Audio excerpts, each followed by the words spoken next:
First Corinthians chapter 9. Am I not as free as anyone else? Am I not an apostle? Haven't I seen Jesus our Lord with my own eyes? Isn't it because of my work that you belong to the Lord? Even if others think I'm not an apostle, I certainly am to you. You yourselves are proof that I am the Lord's apostle. This is my answer to those who question my authority. Don't we have the right to live in our homes and share your meals? Don't we have the right to bring a Christian wife with us as the other apostles and the Lord's brothers do, and as Peter does? Or is it only Barnabas and I who have to work to support ourselves? What soldier has to pay his own expenses? What farmer plants a vineyard and doesn't have the right to eat of some of its fruits? What shepherd cares for a flock of sheep and isn't allowed to drink some of the milk?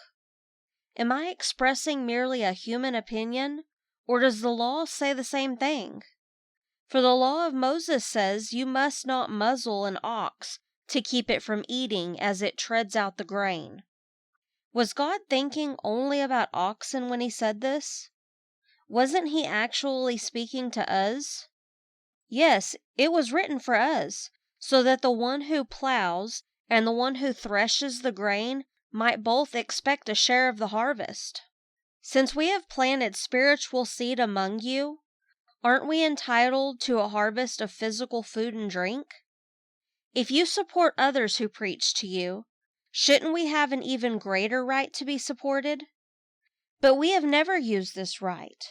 We would rather put up with anything than to be an obstacle to the good news about Christ. Don't you realize that those who work in the temple get their meals from the offerings brought to the temple? And those who serve at the altar get a share of the sacrificial offerings.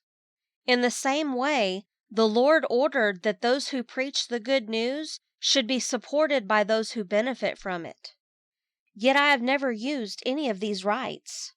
And I'm not writing this to suggest that I want to start now. In fact, I would rather die than lose my right to boast about preaching without charge. Yet preaching the good news is not something I can boast about. I'm compelled by God to do it. How terrible for me if I didn't preach the good news. If I were doing this on my own initiative, I would deserve payment. But I have no choice, for God has given me this sacred trust. What then is my pay? Is it the opportunity to preach the good news without charging anyone? It is the opportunity to preach the good news without charging anyone. That's why I never demand my rights when I preach the good news. Even though I'm a free man with no master, I have become a slave to all people to bring many to Christ. When I was with the Jews, I lived like a Jew to bring the Jews to Christ. When I was with those who follow the Jewish law, I too lived under that law.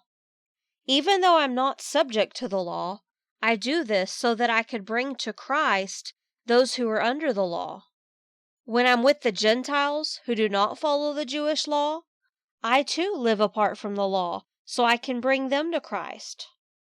But I do not ignore the law of God. I obey the law of Christ. When I am with those who are weak, I share in their weakness, for I want to bring the weak to Christ. Yes, I try to find common ground with everyone, doing everything I can to save some. I do everything to spread the good news and share in its blessings. Don't you realize that in a race, everyone runs, but only one person gets the prize? So run to win. All athletes are disciplined in their training. They do it to win a prize that will fade away, but we do it for an eternal prize.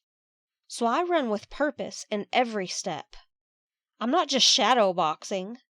I discipline my body like an athlete, training it to do what it should. Otherwise, I fear that after preaching to others, I myself might be disqualified.